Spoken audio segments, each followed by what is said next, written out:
Hi everyone, welcome. Welcome to the first event of FICA Frameworks 2023.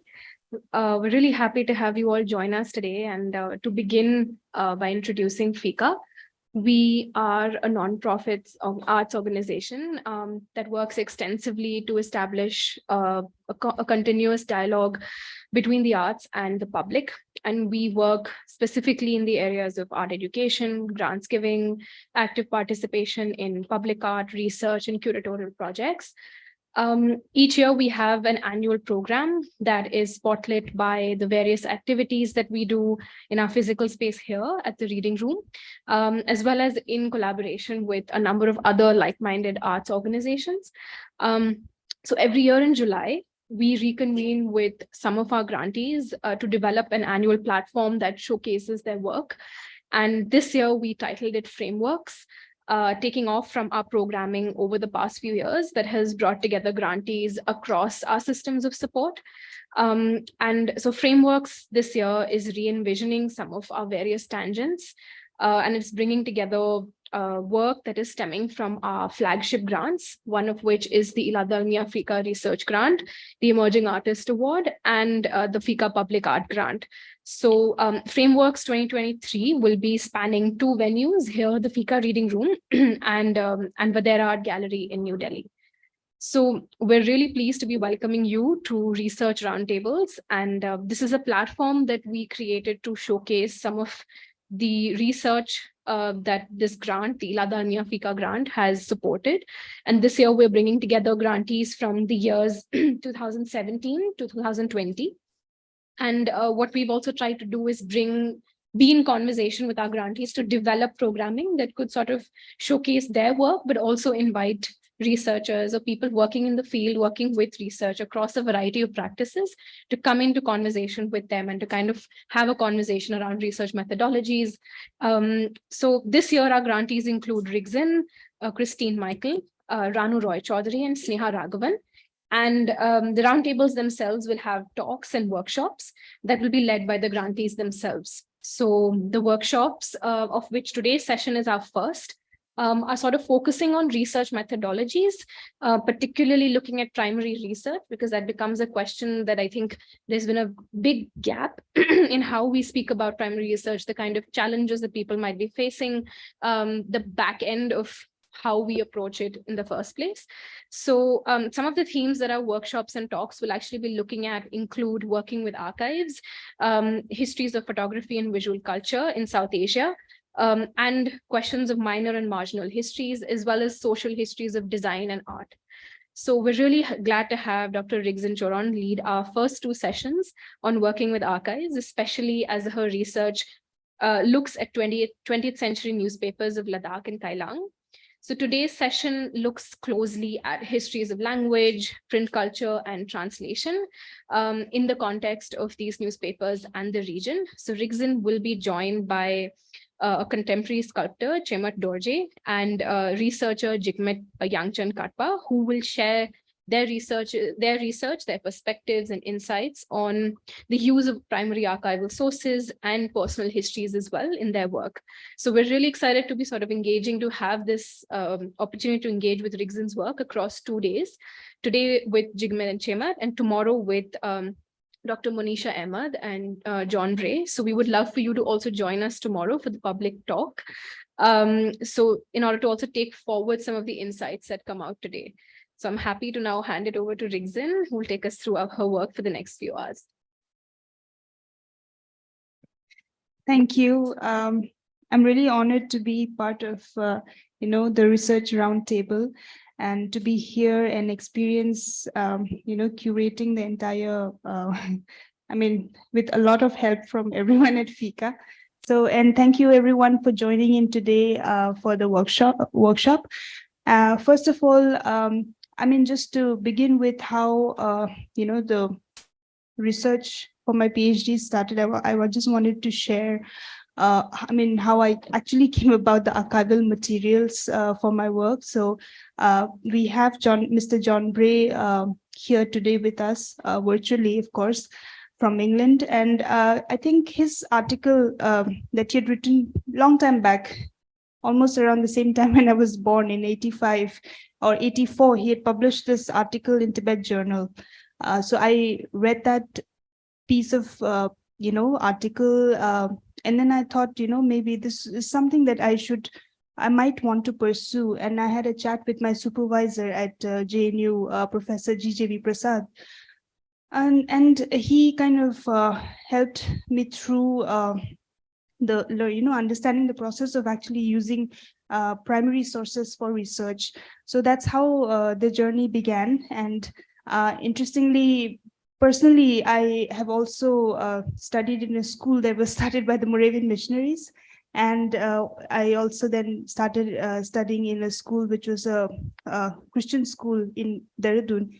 So the linkages, and my family is a Buddhist family, so the linkages from the newspaper and everything that I read and consumed, it was more like a personal sort of a personal journey that I thought I would be undertaking. And I think that's how, I started looking at the newspapers that were published by the Moravian missionaries way back in the early 20th century from Khalse in Ladakh.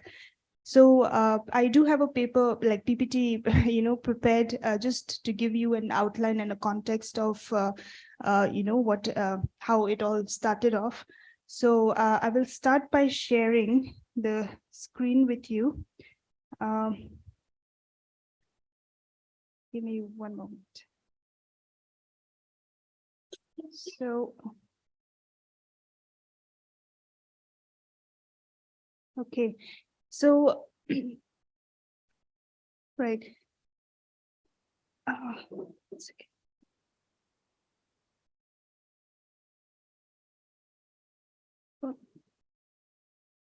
But I can't control it if I do play. I'll just do the slide over. Okay, so right. So coming back to FICA's grant, research grant that I was awarded in 2018, the title of the project was Handmade Sketches from the Early 20th Century Newspapers of Ladakh and Kelang. So for my MPhil and my PhD, I'd studied the newspapers. And Kelang Akbar and Ladakh's Phongya was started around 1925 and 36 onwards. But prior to that, we actually had Ladakh's Ki Akbar, the first publication, 1904 to 7, and then Ladakh's Phongya, 1908 to 10. And then thereafter, with a gap of many years, the first two were published in Khalatse and in the Mission House, Leh. But Kelang Akbar was published in Lahore at the Kelang Mission House. And then eventually, the publication comes back to Leh with Ladakh's Phongya. And then there were two more, Nangsal and Ladakh's Phongya. I do have few copies of Nangsal, but Ladakh's Phongya is something which we have not really been able to trace. So, one second.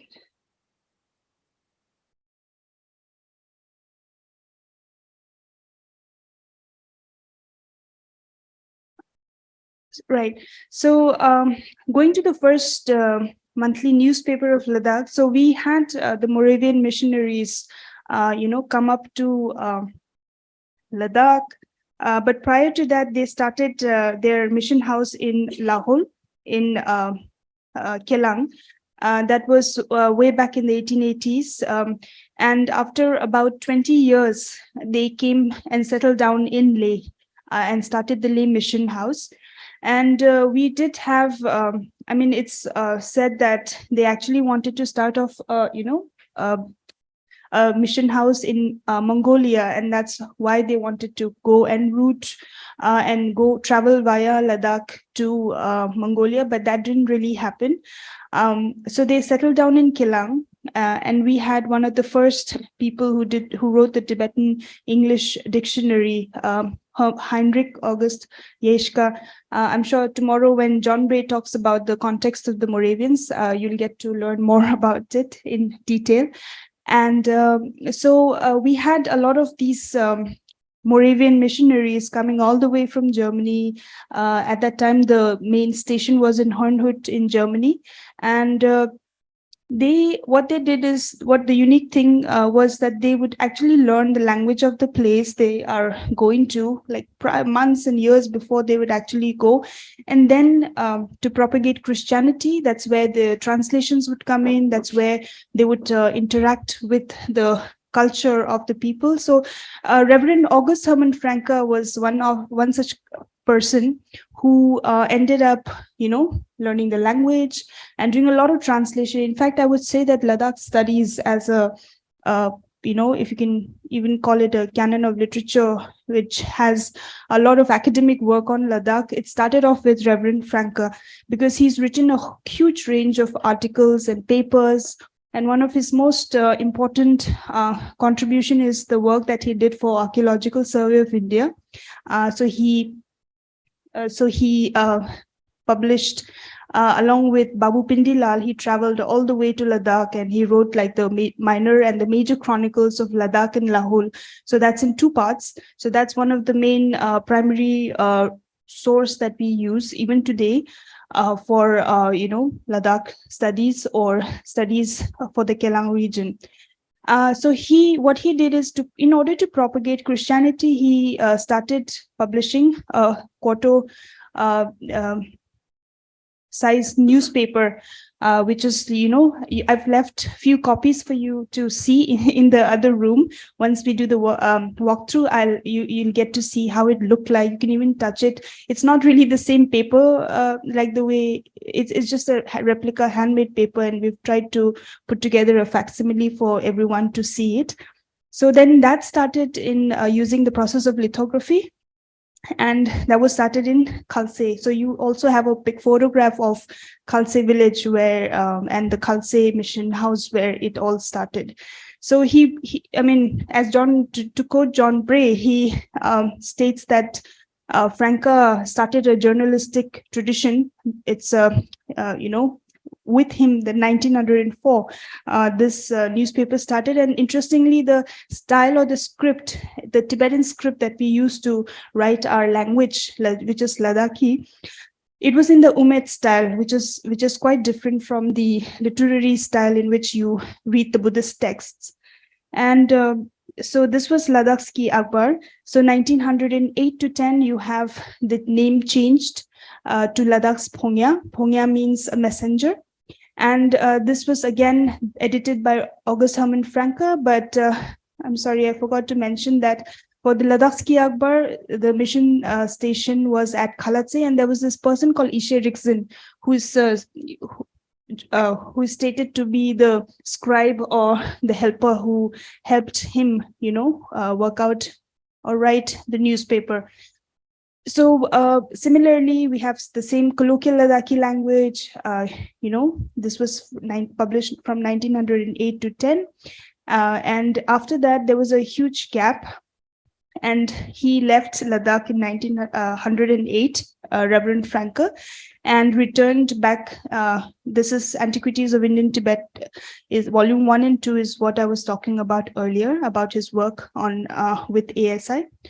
And 27, interestingly, we have another person, Reverend Walter Osbo, who again revives this journalistic tradition of publishing the monthly newspaper from Kelang. So this was at Kelang Mission House in Lahore.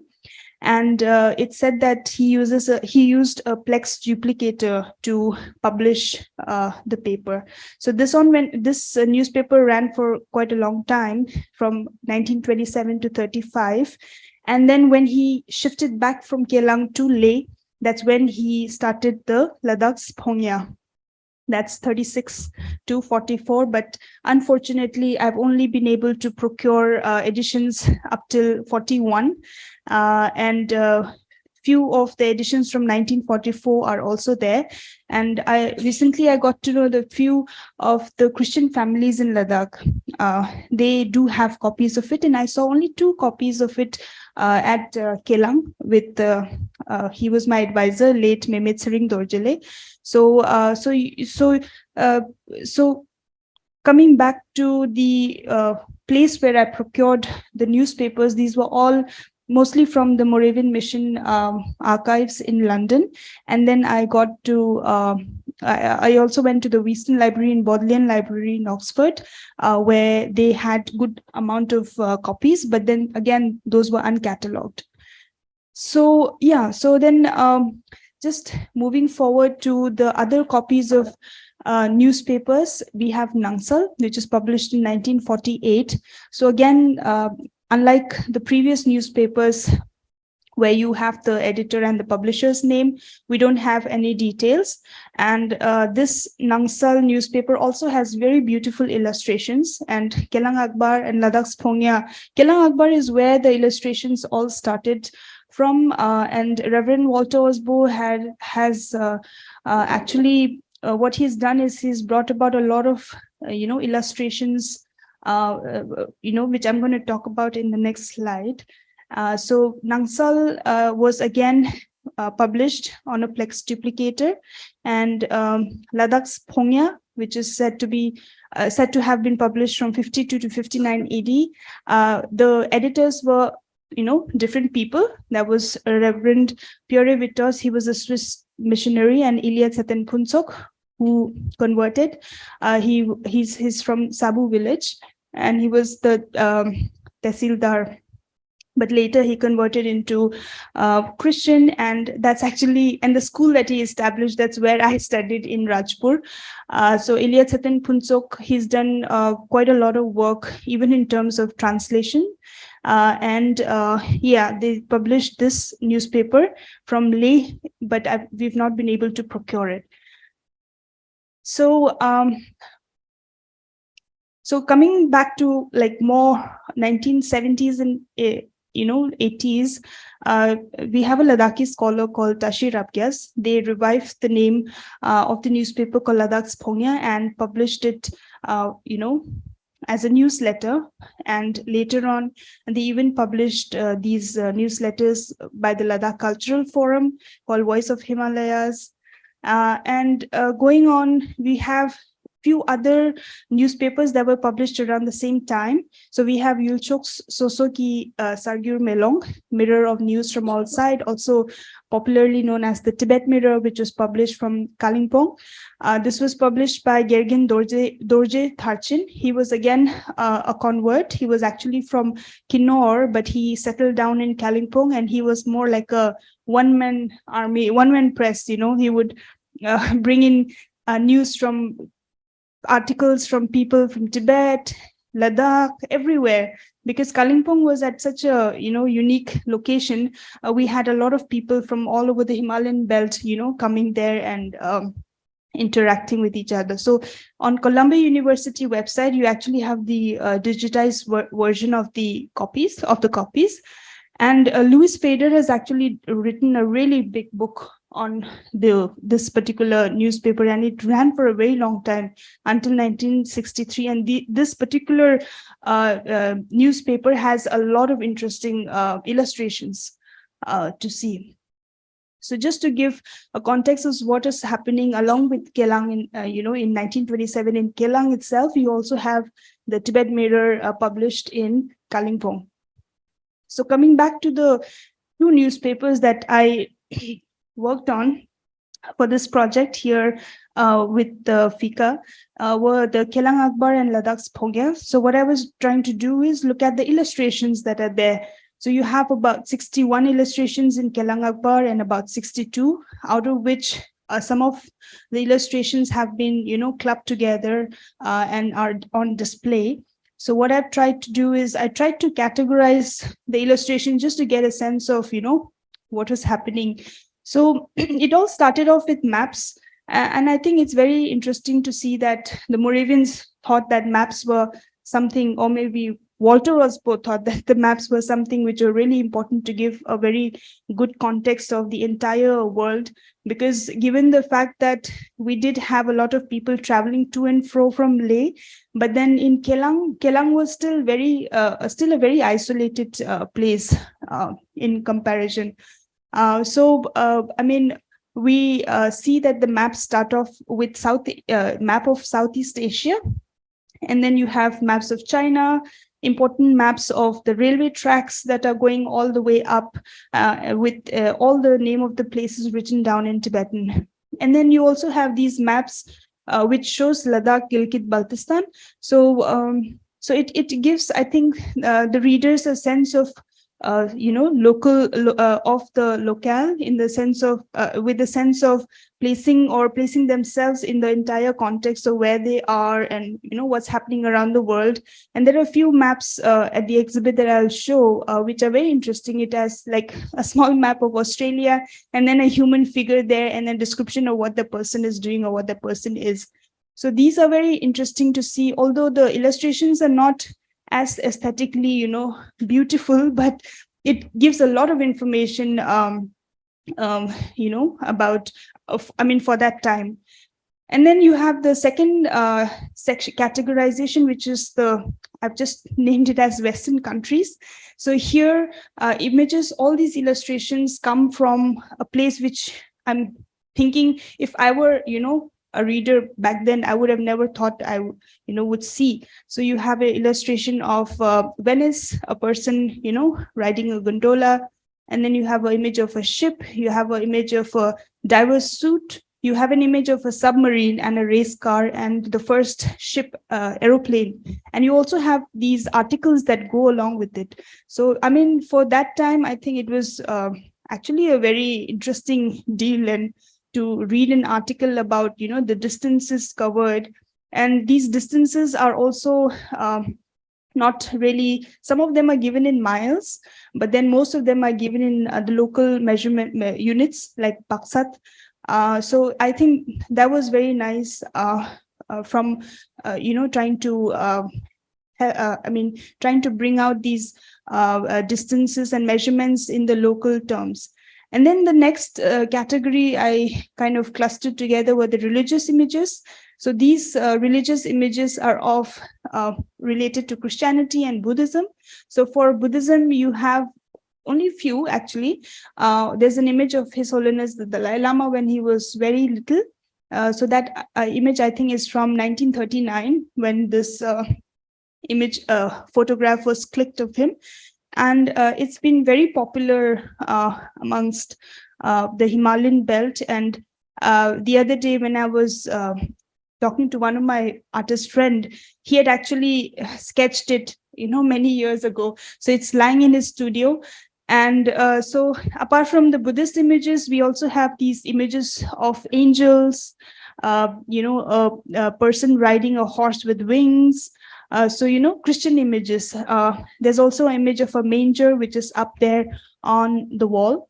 And then the last category is, other images which are of animals, birds, basic flora, fauna, and houses in Western country, because those are not the kind of images that are found here. I'm sorry, I forgot about Ladakh and Kelang.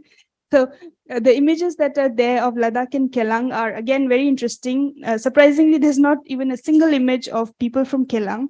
So all the images that you see are from Ladakh, because you have this distinctive hat that we men wear and the perak that women wear. But from Kelang, we don't really have a single image. There's only this two images that I've put up at the exhibit of a flood that's coming, and how it's like, it has washed away the entire village. So those two. And so moving on to the method of printing, we're trying to look at the techniques of lithography, plex duplicator, and rodeo duplicating machine, which might have also been used by Babu Tharchin from Kalimpong. And I was told by John Bray that during those days, a lot of these machines would actually be brought in from Shimla. So these machines were available, but lithograph was one of the techniques which was pretty unique. Somehow, my advisor from Kelang, he said he had a lithograph, a limestone that was used, but I never really got to see it because he passed away in COVID. And then coming to the methods that were used prior to this were the wooden block printing, as you would all know. Like the prayer flags are printed using these wooden blocks, xylographs, and then we put, these black ink on top and then use it to print like the earlier printing techniques. And then there are also some of the stone printing that was done. So these methods already existed in the region. However, I feel that I've always said that bringing in a new technique of printing, especially for masses to read, a newspaper that would be accessible to everyone. It was actually a very, new form and a new technique of bringing about information from around the world. So the content in the newspaper were mostly news, international news, local news from the neighboring countries. But then you also had a section on proverbs, the maxims, and then these were mostly proverbs, local proverbs or proverbs from neighboring countries, but it had a moral, like the moral message that comes through are all Christian in nature. So that's interesting. We also have a section on the Gyalraps, which is the history of Ladakh and Kelang. And then you also have a few of the contents have these folk stories, which are also printed in few of the copies here. So you had this range of news that was coming about, and it was a monthly newspaper. So when Franca would bring in news, it would be actually a month old. So when you're reading the newspaper, it actually said that a month ago this happened and that happened. So yeah. So what I've tried to do is coming back to the use of primary resources for our research. I feel, I've been kind of interpreting and looking at the newspapers for a really long time now. And when I received the FICA grant, I actually was able to conceive something new with the help of, Vidya. We had a conversation about how about, taking this a step further and looking at, engaging with contemporary artists from Ladakh. So that's how we looked at the way to not only interpret primary resources in an academic way, but also in a way which will engage, the coming generations. So we looked at all the different aspects that are there in the newspaper, and we had presentations. I had presentations with 5 of the local artists from Ladakh. So all of them, they use different mediums.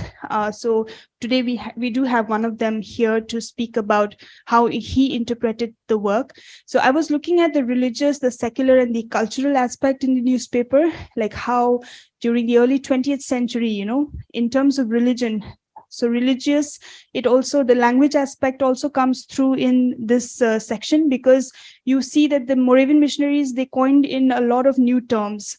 So for aeroplane, it says lungtu. So lungspo is wind, and tu is like an apparatus or something that you can move about in. So there are a lot of new words that they've coined, and secular in the sense they were definitely trying to propagate Christianity, but along with the same thing, you were also bringing in a lot of news from every different parts of the world. And Walter Osbo's use of there's an image of a person using a steel shovel, a steel plow. So what we are doing is he's trying to bring in and talk about technology that can actually be used in Kelang. Like there are many things that the Moravian missionaries brought. Jigmed will speak more about it because she's looking more at the genealogy, and her great grandfather is one of the writers from the newspaper, Jor Punsok. So they got the chimney that we use today, they got in potatoes and few other things that the other speakers will talk about. So yeah, so I mean, even from the cultural point of view, textiles, Monisha will talk about it tomorrow, and the books, the literary books. And there was actually this time period when the Moravians, they were trying to kind of bring about these books which has the Tibetan books, where we could learn Tibetan, but it would have spacings instead of, I mean, normally we don't have any spacings in between when we read Tibetan. So it's, for a new person, it's very difficult to see where we need to pause and where we don't. But then they were bringing about those kind of texts. So John Bray will definitely speak about it tomorrow in his presentation. So I feel that the Moravian journalistic tradition started off at a time when we didn't really have anything going on in the Himalayan belt. We did have, the Buddhist canon, a religious canon that was being read probably only by the elite.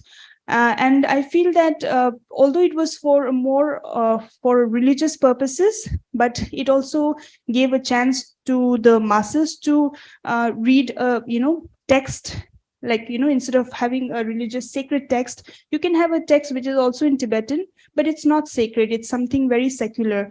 So from that perspective, the printing techniques, for example, and the later on, there were many other news sheets and newsletters that came about in Ladakh. And today we do have limited number of, magazines and newsletters, but I feel that this journalistic tradition that was started, it did kind of start off with Franca, and in 1904, and it's still going on because we have Ladakh's Melong, which was started by Sikmol it was, in English and the Tibetan script Bodik. So there's a huge debate around the term Bodik and Boti. So the language debate, which I think we won't go into today. But then we also have like Voice of Himalaya. It was published by the Ladakh Cultural Forum. And then there are these other journals called Shiraza Ladakh, Ladakhi, published by the Cultural Academy. Initially, it was Academy of Jammu and Kashmir, but now it's Cultural Academy of Leh. And then similarly, from Kargil side, you have Rangyul or Kargil number. So it's in Urdu and English. And we also have Magpie, which is published by Tashingurup. So Magpie is like a bird. Whenever it comes to our homes and it starts, making some noise, we say that a guest is going to come soon, And so, yeah, these are like a magpie would also be like a messenger who comes and, gives us certain kind of news. But so we have like Ladakh Sargyur. It was again a very interesting monthly newsletter. So this person, he passed away many years ago. What he did is, for the older generation who couldn't understand English, he would actually translate English news and publish it, in Ladakhi. So it was a very nice, way of bringing in, contemporary news to the, elder generation. So similarly, Reach Ladakh, Bulletins, Tawa, and Ladakh Prabha. I'm sorry about few of the spelling mistakes here. So yeah, these are a few of the, and then there are also many publications by Ladakhi students, which are available. So like, as you all know, I've been constantly talking about the primary resources and the references that are there. So I feel that archiving, like, the most of the places that I went to, these were all national archives and state libraries. So archives play a very major role in, I think that it helps us think about our cultural, like historical and cultural background. Because in Ladakh, when I was, when I started off with this research work, there weren't a lot of texts prior to 10th century, which were in written. So we mostly had oral records, but oral records do get corrupted, in span of time. So the archival research work that was undertaken here, the newspapers were definitely being reserved at all the archives which are either in Germany, London, or Oxford.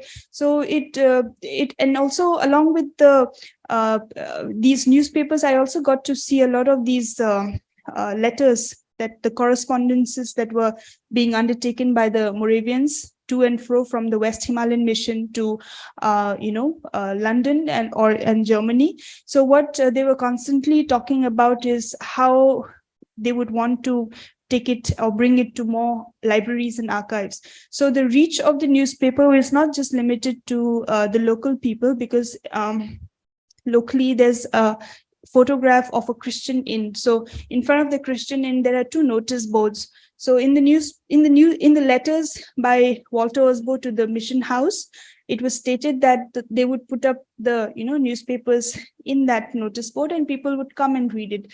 So we have this like the Nambardar system, the Indian Nambardar system. It's also called the Goba system in Ladakh. So what I read was the Gobas would take it to their respective villages, the newspapers, and then they would read it out to others.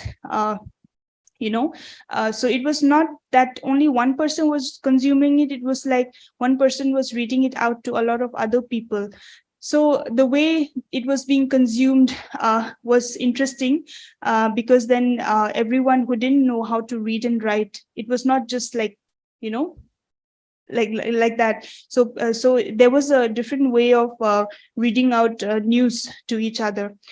So so I feel that Ladakh's Ki Akbar, Ladakh's Phongya, Kelang Akbar, and Ladakh's Phongya, they did play these newspapers. They played a very vital role, because today when we need to talk about something that happened in the past, let's say the climate is changing and people wanted to know if there was any flood way back, so I said, wait, I'll look up the newspaper and look at the translation. So then there are events that have been recorded in the newspaper. So from that perspective, it just does give us very important data, although we don't really have everything in detail, but then we have a system of written records that talks about where a certain flood occurred, and the basic damages that happened. So similarly, the contents of the newspaper is quite huge. So even for my thesis, I wasn't able to complete all of it. So what we did is, my father, who is also logged in online, I sat down with him and translated only like half of the newspapers, like one alternate editions. So what we were doing is, we were reading each and every section, and I was transcribing it into English and translating it at the same time. So of course there were many challenges, because there were words which were not, I couldn't really understand what it meant. So I've kept those words as it is in the translation. So even for this grant, where I looked at these images, the 123 images, I was trying to see if there are images which have an article written about it. So then again, we read it, the translations for those which weren't covered. So I put down some of the articles for the first few years, just so that you have an idea of how I did the translation. It's very basic in nature. So if there are any mistakes, please ignore it or pardon me. But that was done a long time ago. And then recently, when I look back at the translations, I do see that translation, it actually takes a lot of effort, because first you need to understand the context in what a certain thing was being told, and then when you're translating it, you have to be really aware of all the, for example, there's an article of, there's a Joseph Garrigan, whose picture, he's one of the writers in the newspaper. He's written like an article on moral, understanding your moral ethics. So what he's done is, he has used a lot of Buddhist terminology, religious terminology. So in order to understand what he's written, I had to actually sit with my father and first understand myself the terminologies that are used in Buddhism. And then later, once I did that, then we were able to translate the work in a more, like, not, I wouldn't say accurate, but in a better manner. Because then it's more like using Buddhist terminologies and, reflecting on it in a different manner. And talking about Christian teachings or parables through the language used. So it's very interesting to see how they've not only used the religious words, the editors, but then also the colloquial words. And we do have a lot of local writers like Jor Punsok, we have Joseph Gergen, Ilya Tsetin Punsok, then we also have Tharned Ali. He was a teacher, and what you can, like, the newspapers that I've put up here for display, you'll see that all the handwritings, handwritings are different. The script is the same, but some of them have written down the articles really neatly. It's really beautiful. Some of the articles are just like, written in a very different manner. So it and also the paper which was used to publish the newspaper was actually imported from England. So then there are letters by Osbo to the mission house that we need more papers. And during the World War, the number of edition, it was reduced to like 4 editions per year, because the papers were not really coming in, and I think they'd never attempted to use the local papers that were being made in the region. So yeah, I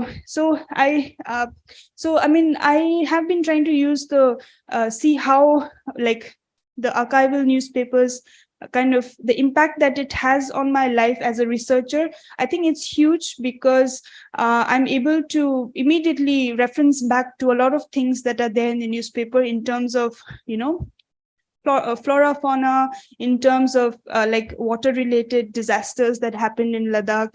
And then there are a lot of other things around textile, which Monisha will talk about. So I mean, they play these records, and also the history of the region.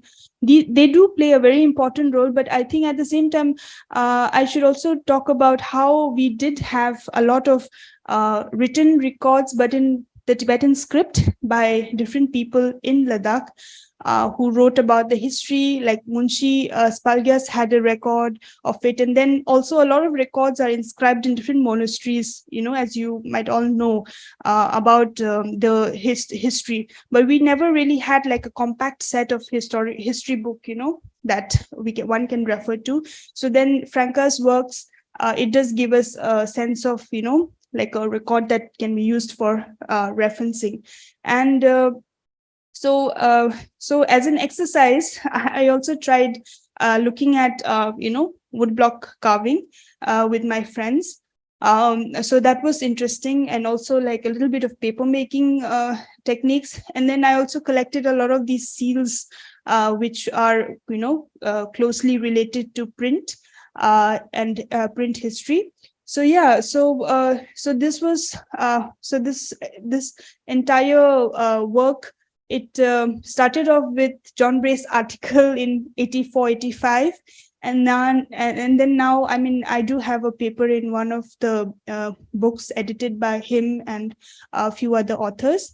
But then taking this forward, I met these amazing artists from Ladakh, and we've tried to work through and look at how it can be interpreted in the current times. So now I would like to invite Jigmet Yangchen Katpa, if she can switch on her video, and she would be our next speaker. And Jigmet, she has done her master's in anthropology and submitted a dissertation where she looks at the society of Ladakh where she studied the genealogy of a few people from Ladakh.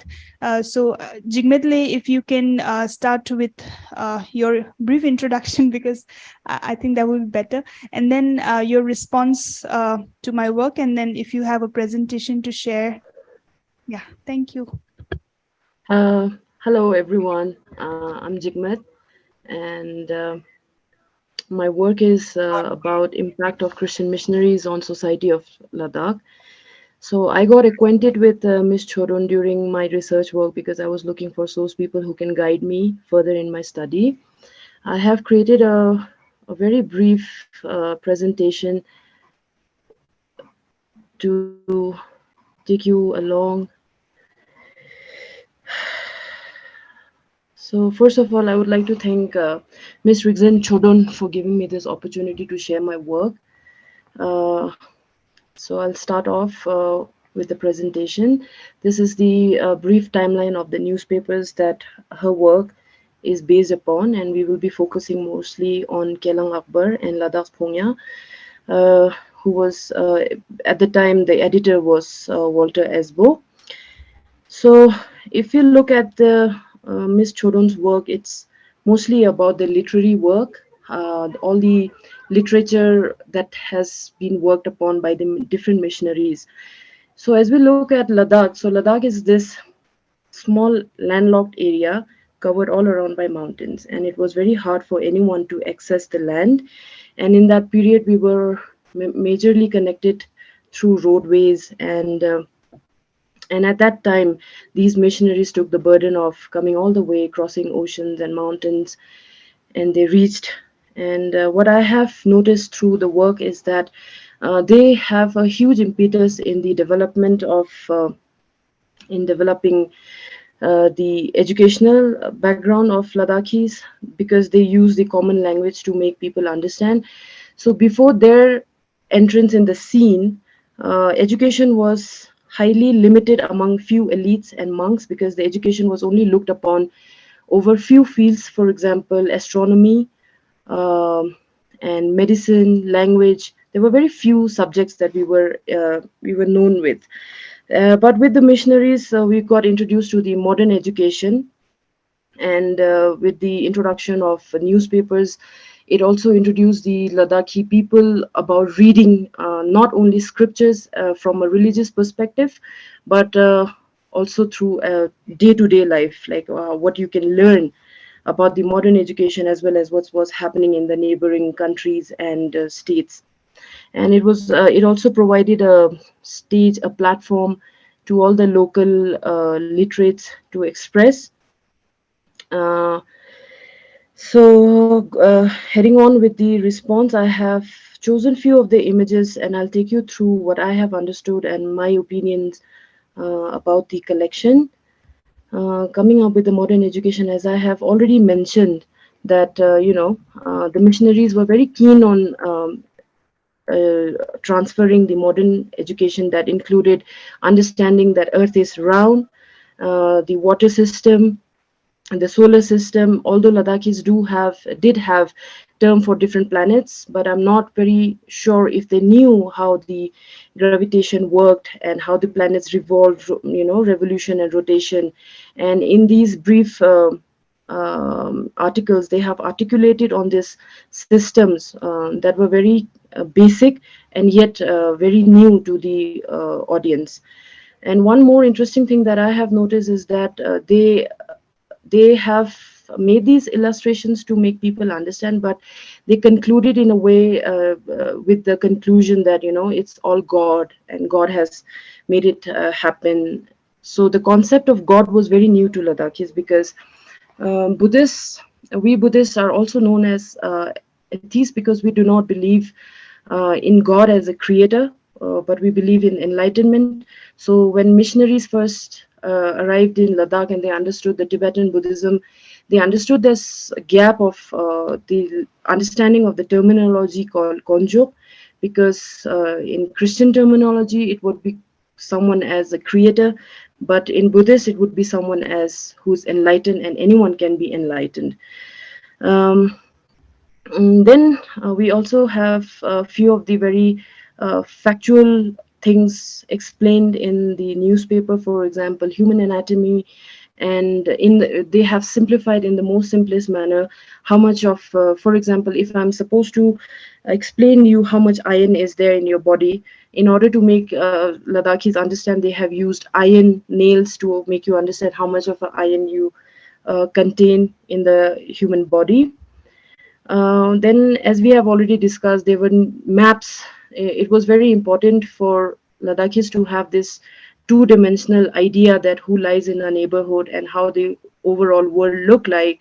And with that, they have also explained these new modes of transportation, which Ladakhis had no clue. As I said, Ladakh is a landlocked region completely surrounded by mountains, and the only mode of transportation in that era was through road, and that too not like proper road, metal road, but the passageways where you would go with the caravan with your camels, bullocks, and horses, and introducing these different transportation such as flights, submarine, subway, and boats. It was pretty interesting to see that the concept was there, and it's just that Ladakhis had no clue, and the missionaries were making the effort to understand where the world was leading. Then, of course, my work comes from the background of impact. How impactful was their visit? Not just from a religious point of view, not just to spread word of Jesus, but also they have seen the world and they were bringing the world to us. In that, it included introduction to technologies. For example, here's a picture of windmill, steel plow, and egg incubator, and it also introduced us the world. For example, they have illustrations that depicts a shop from Canada, the Japanese block printing, and an English blacksmith. News from across the world. They so there was this very interesting mention from Janet Rizvi's book in the very first of the interface page, which where she explains that the Ladakhi people would gather in the mission compound because missionaries had the first radio, and they would receive the news of the world wars through it, and newspaper that Ladakh's Phungya and Kelang Akbar, they also played their part in sharing the news from all over the world. For example, this map shows the map of Germany and Czechoslovakia, and this next picture is from another world war where another soldier is just jumping off from a airplane. And Ladakh's Phungya majorly they concentrate over a day-to-day life of a Ladakhi. They have a whole series of articles showing that what period was the best for sowing the seed, for preparing the land, for harvesting, and they also showed the practices of the common people. For example, monks performing their rituals, amchi, which is a term for the local medicine man, and the Ladakhi people circumambulating the stupas, practicing dharma, and similarly harvesting apples, and how they would celebrate different celebrations such as Darsis, which is a celebration where they would, play with their bow and arrow. They have also displayed the women and men of different practices, and this was very interesting to notice, that missionaries were spending a lot of time studying Ladakhis and making their best efforts to take our information outside the world. This concludes my response. And another, obviously, they also shared the local news, and one of the lady female writer was also called Priti Chand, and she was the one who documented about the great flood from Karja, and obviously cultural exchanges that happened. There were a lot of information going out from Ladakh, and there was a lot of information coming into Ladakh. As we can see, that I also noticed that there were a lot of illustrations about animals that were not known to Ladakhis. For example, this African buffalo, this marine seal, and heron. We don't have; these are not indigenous to Ladakh, and so images were there. Now coming to my work, it's called Impact of Christian Missionaries on Society of Ladakh. And I'll start with the anthropologist called Franz Boas, and he said that it is our task to inquire into the causes that have brought about the observed differentiation, and to investigate the sequence of events that have led to the establishment of the multifarious forms of human life. And if we look at the history of Ladakh, we couldn't ignore or turn blind eye to the to the works done by missionaries in a whole lot of field that I would take you along with me and explain uh, how big of an event that was in turning Ladakh what it has become today. Uh, One of the major contributor in the literary works Ladakhi was Jor Phuntsok, and it was surprising to learn that Jor Phuntsok was actually my great great grandfather, and I have only known through my own research. I learned that I am a descendant of him. So coming to him, I'll start with a brief introduction to him. He was born in a Buddhist family called Shrangstotpa, and in Ladakh, we usually identify with the names of family, the line that you'll belong to. And he belonged to a family called Shrangstotpa, and at the age of 8 or 9. And this I have collected from a direct source from. Uh,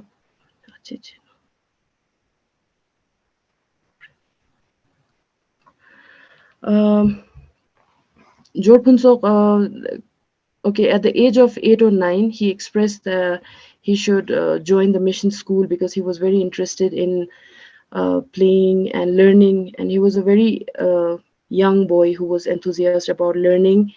And in 1894, he finally converted. He was in Kelong, and he studied there. He came back and he married a lady from another prominent Ladakhi Christian family, the Dana family, and the lady was named as Chunzin Dana. His contribution to the literary works are that he translated Old Testament. He also translated John Bunyan's Pilgrim's Progress. He was also a pioneering translator to translate many of the English hymns into Ladakhi Gurma. So when we sing hymns in our own native language, we call them Gurma. The word for hymn is called Gurma. Coming to his genealogy, Jor Phuntsok married Chunzin Dana, and they had 1, 2, 3, 4, 5 kids. So I would consider Jor Phuntsok and Chunzin Dana from the first generation of Ladakhi Christians. Then the second generation had 5 kids from them: Helen, Rahel, Ribka, John, and Mariam. I come from the Helen genealogy, and I would majorly focus on the Helen uh, part, the parts of Helen descendants. But the interesting part about and seeing this genealogy made me understand that there was a lot of interreligious linking that happened post conversions, because Christians were very minor in number as it is today. So it was hard for them to, get spouses from their respective religious background, and uh, so they were when we study about Rahel, Ribka, John, and Mariam, they have very interesting outlook, because Rahel Rahel gave birth to 2 children. Both were settled as Buddhists. Ribka, she had a son out of wedlock, Eliot George, and they still reside in Sabu, and they're still a Christian family. John married a Christian lady, but the kids, one of them died, and the other turned back to Buddhism. And finally, Mariam, she was the youngest, and she married Reverend Sonam and bore 2 daughters, Chungit and Norzin. And Norzin is from the second generation, and she married a Muslim man, and today all of her descendants are Muslims. Coming back to the Helen, so as you've seen that Rahel, Ribka, and John, most of the kids turned back to Buddhism, and few remain in the faith. And finally, Mariam, the kids, they married into Muslim communities, and they themselves converted to Islam. And so this is my opinion. In my opinion, it seems that it turned out that the family became more secular and more understanding of each other and tolerable. When we come to Helen married a man named Tashi Paljor from Kharu village. He was a Buddhist, but he converted, and they bore 4 kids, out of which was my grandmother, paternal grandmother, my father's mother, Tashi Angmo. her siblings, most of them, all of them married with respective Christian men and or women, and all of them are Christians till date, except us, which is the Kappa family. My grandmother married into a Buddhist household called the Kappas, and she bore only a single son, that is my father, and we haven't converted or yeah, and we are a Buddhist family, and all of our cousins are majorly from the Christian family. But what is happening is that now that my the fifth generation, that is our generation, my cousins, because the Christian community is in small number, most of them are marrying outside the community. Now, what was interreligious linking has now become interracial linking. Most of them has married. Some has married a South Korean, another one has married a Gujarati, another one has married a Punjabi. So now it has changed from interreligious Ladakhi marriage to a interracial non-Ladakhi marriages. So that sums up the genealogy of Jor Kunsuk, and heading towards my study and its conclusion. What I've understood from the missionaries coming to Ladakh is that they not only brought the um, Bible or the word of Jesus or the concept of God, but they had played a major role in making Ladakhis understand the importance of modern education, modern healthcare. And from the same collection of archival illustrations, we can see that there were modern calendars given, because traditionally Ladakhi Buddhists, we follow the lunar calendar, which is a Tibetan in background, and we turn from practicing the local traditional medicine to modern medicine. So missionaries not only they opened the mission compound was not only for education or sharing God's gospel or sitting and singing hymns, but it also served as a medical first healthcare to all the travelers coming and passing through different highland passes, and majorly the travelers would suffer from frostbites. So the concept of amputation came with them, when your fingers and toes would suffer to the severe cold and dryness. And but this illustration is the one on the right is about they're asking the donors to donate so that they can go on with the teaching in different villages about mother and child care, which was again a very new concept to the Ladakhis. Then we come to the basic understanding of heating appliances and cooking appliances. As you can see on the right side, it's a woman sitting in her hearth, that is a kitchen. And this one that you can see on the left side of the picture itself is a illustration of a very local Ladakhi stone-made stove, which doesn't have a proper ventilation pipe, and they would openly burn the fuel, and the smoke would just collect in the room, which was very harmful for the mothers cooking, because it would affect not only their lungs but also would be a major concern to their eyes developing cataracts. That's why we have a book called Yaks and Cataracts, written by another missionary. How in that book she actually goes through her journey, how she travels and heals people and then removes cataracts. And so not only amputation but also the removal of cataracts was a one major work done by the missionaries. Knitting, knitting, as I see it, is it was also as a women empowerment, because knitting, we have a history of weaving but not knitting, and knitting came with the missionaries, and missionaries introduced us to the German style of knitting, and we still till date we follow the same knitting style, which is different from rest of mainland India.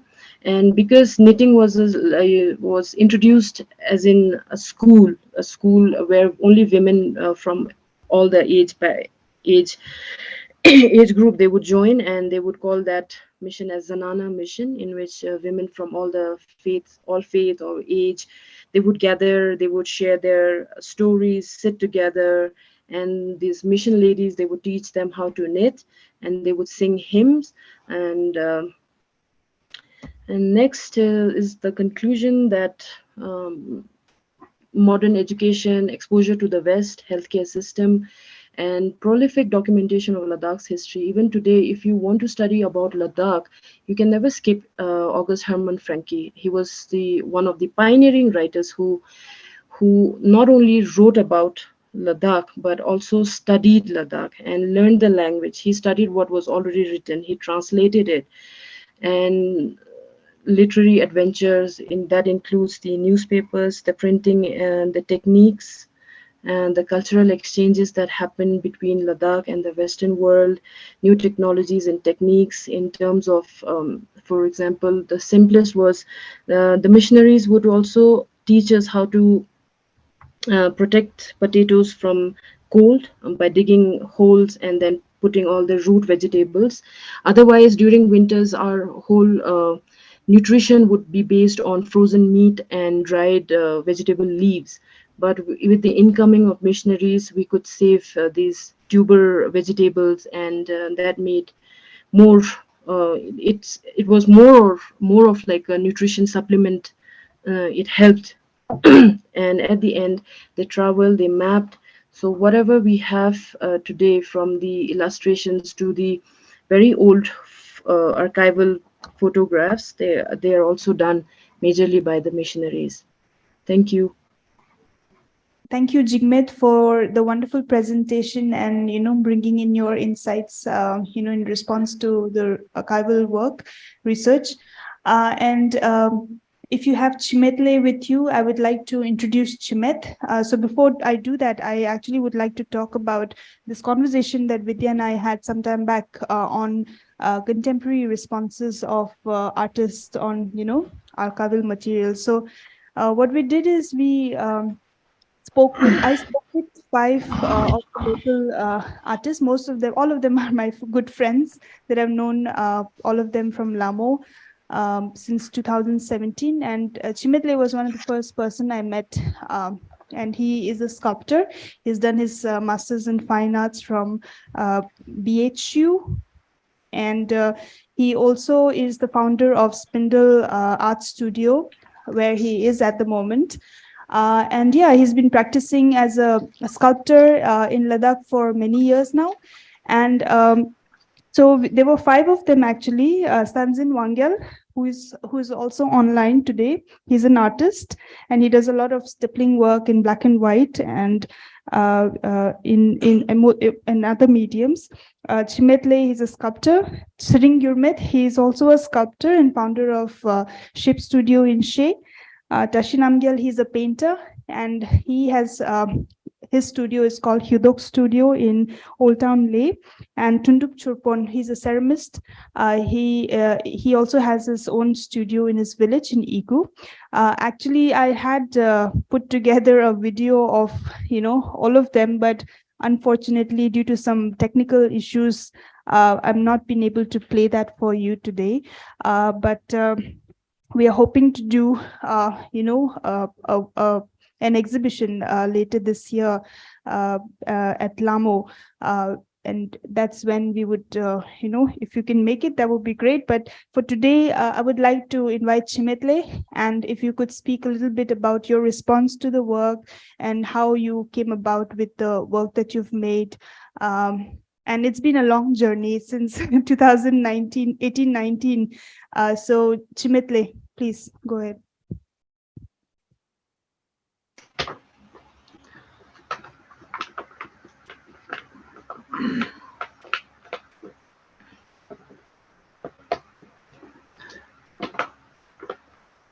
Hi, good evening, everyone. I'm Chimet Dorje. I'm a freelance artist based in Leh.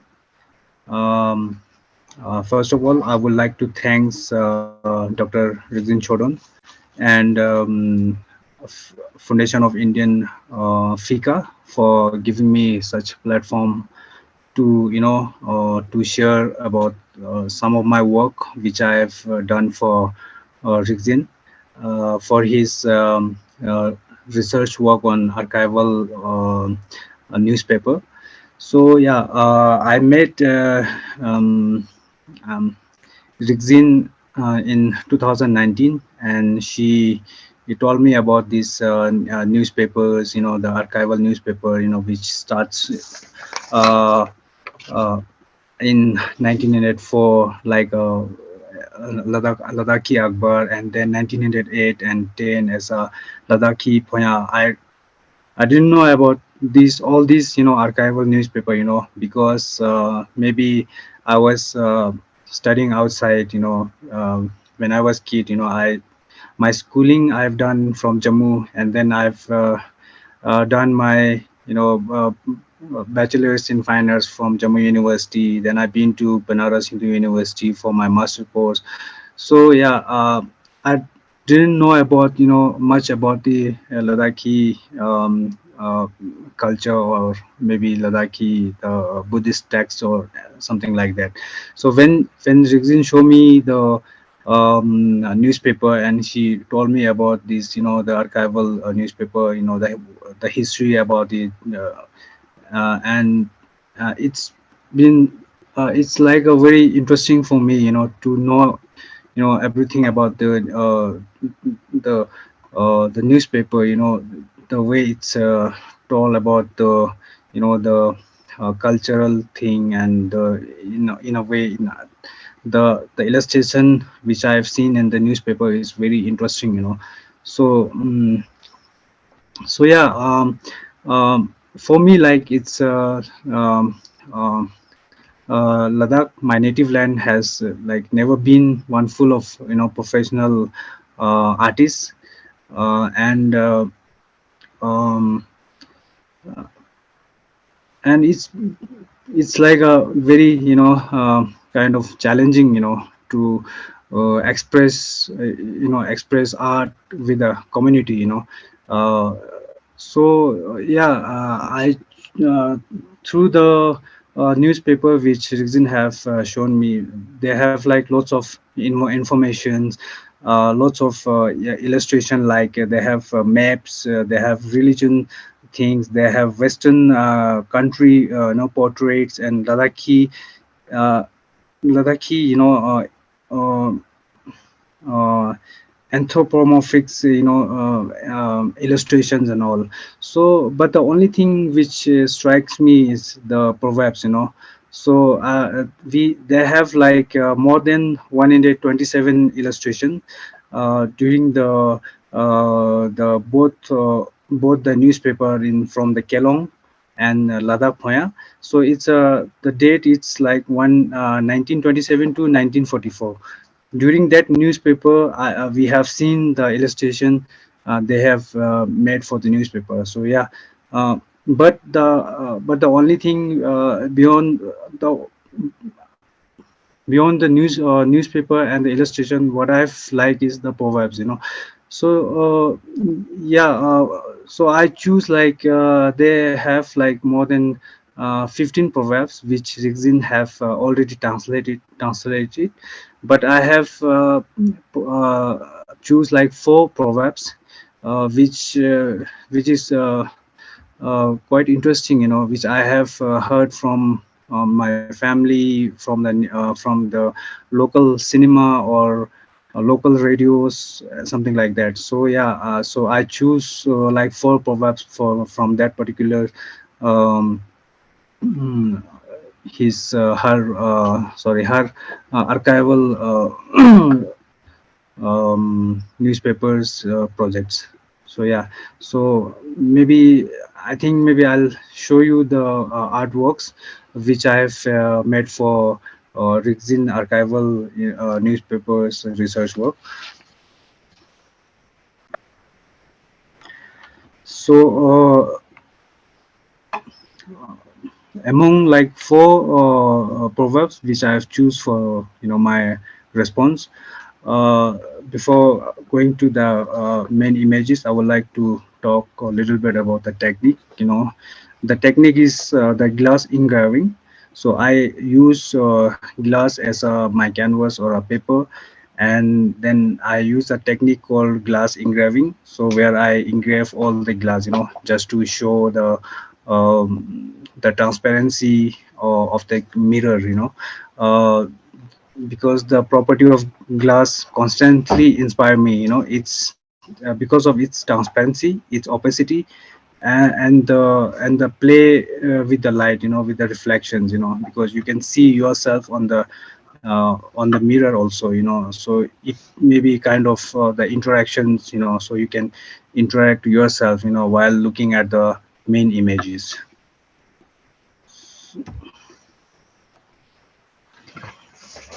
So this is the first proverbs which I've choose.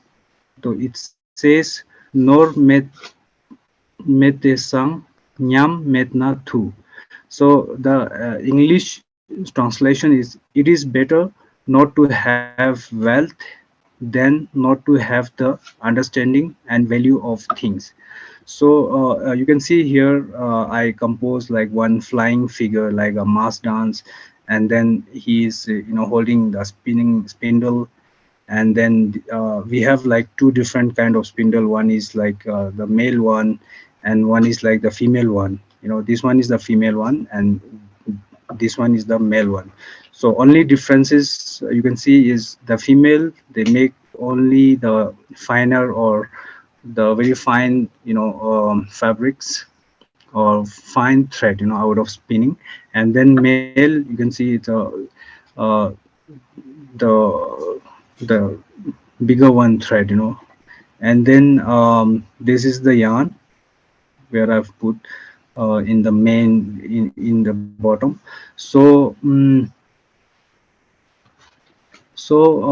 this yarn symbolized the devaluations, maybe the lack of understanding the value of wealth, um, is symbolized through the dance and the carelessness also, maybe. Even the spindle, the spindle with the wings symbolize the drifting away of the essence of identity, culture, and integrity, something like that. Yeah. So I make the whole composition, just to fuse each other, kind of, so it will uh, uh, make more essence to the you know to the proverbs, yeah.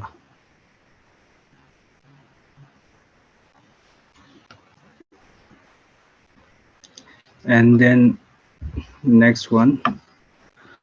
So these second proverbs, which is kor korte korpon oldan siringe gola, is in Ladakhi language, but the English translation is, "For all the bad deeds done, it is oldan siring who is to be blamed." So the meaning is like Malakhan, a performer of Ladakh, would keep mud in a tin can and say, "Kor korte korpon oldan siringe gola." He would say this because earlier oldan siring would do bad things, and since then he was always blamed for every bad deeds. The performer would take dust and throw it on the top of statue, saying that above. So here I portrait one human portrait, the olden sitting itself. So the pot here you can see filled with the mud on his head symbolize the blames, uh, literally as well as metaphorically. And the skull, uh, uh, drawn between the eyebrows, symbolize the evil uh, through the olden string, and because anyone could have spoken these proverbs to him, despite the gender of the speaker. Therefore, a man and a woman, you can see here is a Ladakhi man and a woman sitting on the eyelashes, um, in a traditional dress over his eyelashes, and the placement above the eyelashes displays the power of vision through eyes, whether it's open or closed. and also the halo behind his head is define him as the protagonist. Yeah, kind of. And then the third one, uh, it says, the proverb says, Askuta Shingman Loa Shaman Dropa Miman. It's in Ladakhi language, but English translation is Askuta is not a wood, liver is not meat, and uh, Dropa are not men. So, so this is the whole uh, the artwork. You can see uh, two form of liver. One is ascuta, and this one is a liver. So here I made the ascuta as a heart. You know, you can see lot the veins. You know, it goes up to the his head, and then this is the lung. You know, so I join each forms together. You know, first of all, ascuta is a sharp that could not be used as a fuel. Therefore, the proverbs mocks askuta not being as a wood. And then loa means liver, which is not proper meat to be a part of meal. Therefore, another mockery to the liver is not being a meat. Yeah. And lastly, the Drokpa, you know, is a local collective term for people dwelling in high pasture land, and the proverbs against mock Drokpa not being a human being or a human. Yeah, but I've only put their headgear as a Drokpa, you know. Um, and you can see the three basic shapes, so you know, the circle, square, and triangle. um, because it's my opinion, this proverb sound very specific and racist, you know, and I believe that it could be anyone with his or her ethnicity. So yeah, so the whole composition is like that, you know, just to respond that particular proverbs.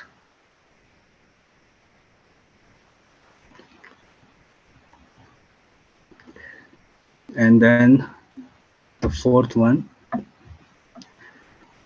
khate michang pe chu chachang jamla batnachi. The crow, or it the in the English translation, the crow eat unclean things and clean his beak on a clean soil. When a crow eat unclean things and then rub his beak on clean soil, it tends to unnecessarily dirt the clean soil. Um, Here in this work, mm, I have understood this proverb metaphorically with the incident of my village and my experience while growing up in the village. So, in the old times, we could receive mm, all sort of rumors and talk about incidents happening in Lay Town, and all of us would bring our head together and speculates the facts behind rumors, you know. And but I will only become clear or closer at like around 7:30 p.m. when our radio would finally catch signals and blur out the exact informations and reduce all the rumors to dust. So therefore, in this particular artwork, you can see a flying crow holding to a spool of wool, which depicts the rumors, but his head is made of the radio. So it depicts all through this. There is much to the rumors, but at the end, when it's opened the mouth, it is only the fact, which remains.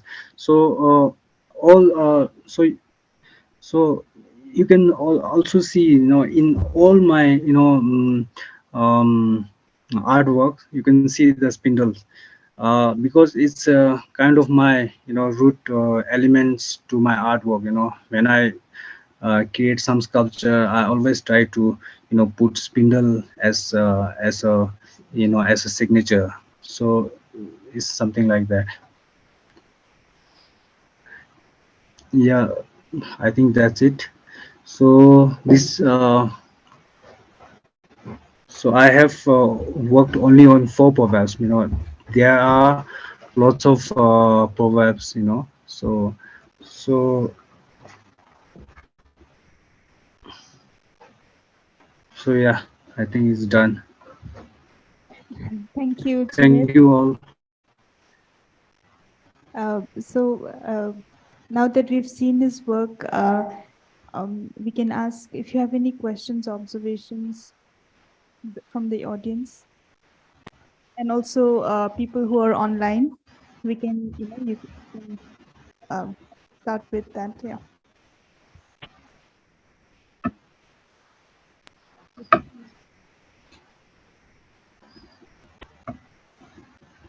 Uh, Jimit, I just wanted to ask a little bit about the context of the proverbs, maybe because they sound quite opaque in some ways to us, and like, so I don't know in the context in which you read them in the newspaper, or were they sort of part of larger stories, or were they printed separately, and just anything to add to that?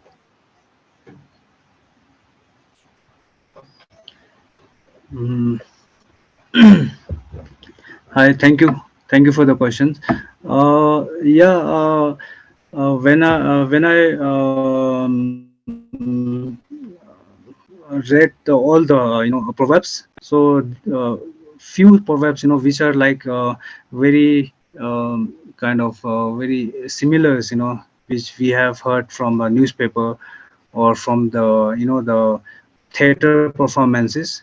Even in the local film, in some film, they have also used these proverbs. So yeah, in even in Ladakhi society, people still use some proverbs, as a, mocking kind of. Yeah. There are actually many other proverbs related to different aspects of the culture. There's one called Yulgi Nasla, Yulgi Paptap. So pap is more like the fermenting agent. So if like so it means that if you have to make alcohol, barley, beer, then the wheat, you have to use the local fermentation agent to make that. So it's just the meaning was something like whatever you produce in your own land, it's beneficial, there.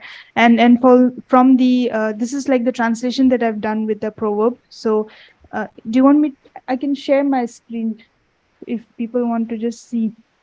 um, should I do that? 1 second.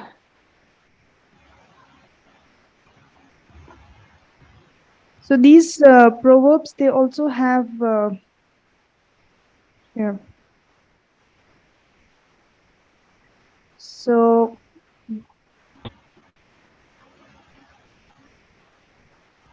Yulgi Nasla, Yulgi Paptap. So whatever is produced in your land is beneficial for that land. If you look at this example from a religious point of view, in your own land, if there is only one religion, then it should be seen as very good. If you think about this carefully, then it is like this. Many different kind of English products have reached Ladakh and Garja, which are beneficial to the people. Many people like those things. Those things include felt and guns, needles, and other things, although they're not from this land, but they're beneficial to the people. By looking at this example, even this can be seen that according to the earlier traditions, the people who are inclined to have deities might not be able to have the wisdom of making new things and technologies. The blessings that has now benefited the people is the blessings of the teachings of Jesus. So you can actually see how they've kind of rendered the proverb in a very different manner. I mean, everyone is welcome to have their own interpretation, but this is the translation of the content from the newspaper that I and my father we've tried to do.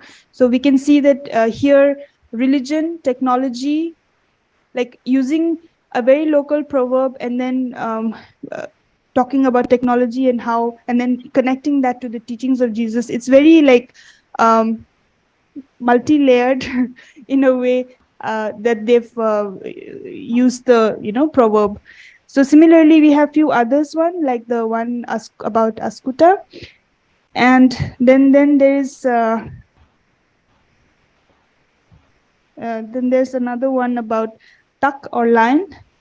Tak pao in pao means like powerful, you know, courageous, like more in terms of strength. Gyabla pungos. So it kind of meant that even if a girl is very beautiful, she would need to carry a child on her lap. Even if a lion is powerful, he would need supporters to fight, as he cannot fight alone. And even if the girl is very beautiful, when she grows old, she would want to have a child. Each religion has its own pathfinder. So from a gender perspective, I don't know how to interpret this proverb, because like maybe my father can explain the local context of this proverb, but this is like what was there in the newspaper that we tried to translate. So for so this one Kate Mistang Pesos is the same one that he talked about. And then this one Zavo Kate Zos Chunke Kha Marpo. So the whatever was eaten by a khata, it's a chug. The chunka's beak is red. Oh, sorry, a crow and a chug. So a chug's beak is red and the juvenile's beak is yellow. So one person eats something, but someone else is blamed for it, that kind of stuff. So then it goes on and on. Some are about laziness is the mother of all bad action. So it has a lot of moral connotations and religious connotations attached to it. So yeah, so these are the kind of proverbs that are there in the newspaper. And Chimit has been very patiently he listened to all the, not just him, all five of them. They sat down with me for a couple of sessions where I talked about the images, the context, and all of that. And then eventually they all came up with their own works. Like Tunduk Churpon, he's done woodcut print, and he's looking at the agricultural tools from the newspaper and his rendition of the same. Tashiramgel, he's a painter. He's looking, his painting or in mixed medium is called Loopholes in Heaven. And then Sering Gurmit, he's a sculptor. He's looking at the language aspect, where he's worked on few rock sculptures that talks about the language and the terms coined in the newspaper. And then Chimit, this is Chimit's work. And then Stanzin Wangyal, he's looking at the routes and the maps that are there in the newspaper. And he's like initially he was making a globe, but that didn't work out. So now he's made this work in stippling, which shows the routes, but in his own way and method. So hopefully we should be able to see that soon in October. Yeah.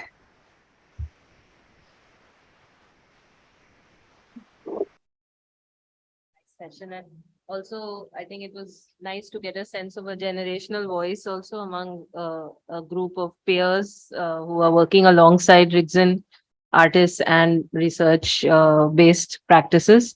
And tomorrow we'll hear from also other kinds of peers, but who are senior scholars, people in the field who have both nurtured Rigzin, Dr. Manisha Ahmed at Lamo, and John Bray, who's been a supervisor.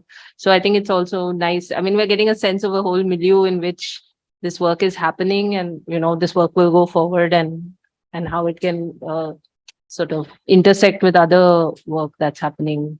So thank you so much for being with us today, and maybe we see some of you back tomorrow. It'll be really nice. The talk is at 5 p.m. Because we're also mindful of Mr. Bray's time in Singapore. So, but yeah.